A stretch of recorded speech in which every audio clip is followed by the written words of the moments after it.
And the bottom line is that they must learn how to go against the driving force of the addiction, which is their obsession, which is their emotion. Their emotion creates the impulsivity, but impulsivity is only driven by decision-making feelings. And if you make decisions at a higher level, an emotional level, then you can step way beyond and past. One of the things I tell people all the time is that you're not here to stop using, because if you're just here to hold back, you'll fall back.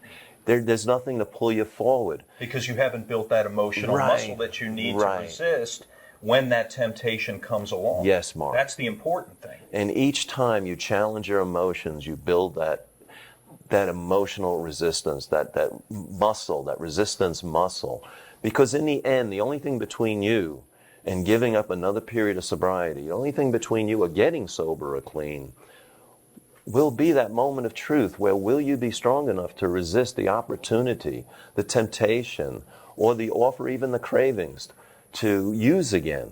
And the reality is that if every single day, this is what I preach, I teach, I screech, if every day you just do 3 things that you absolutely do not want to do, that's good for you or good for somebody else. 2 things are happening. One, if it's good for you, it's called discipline.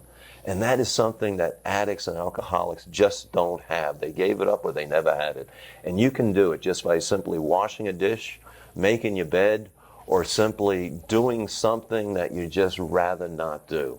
Maybe it's picking up a cigarette, but maybe it's waiting for just another minute before you light up a cigarette. But challenging the emotion, successfully challenging the emotion so that you know your mind is in charge of your feelings, then you know you no longer need to be impulsive.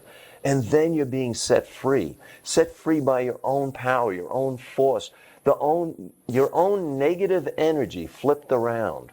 To use it as an asset. Yes. See, this book is loaded with things like that. Now, you've been in this industry for over 30 years, Jerry. 32. And I would wager that in 32 years, you've learned a thing or two about what works to try to help people get away from drugs and alcohol. Yes, what works for them, what works for their family, the tools that they can employ.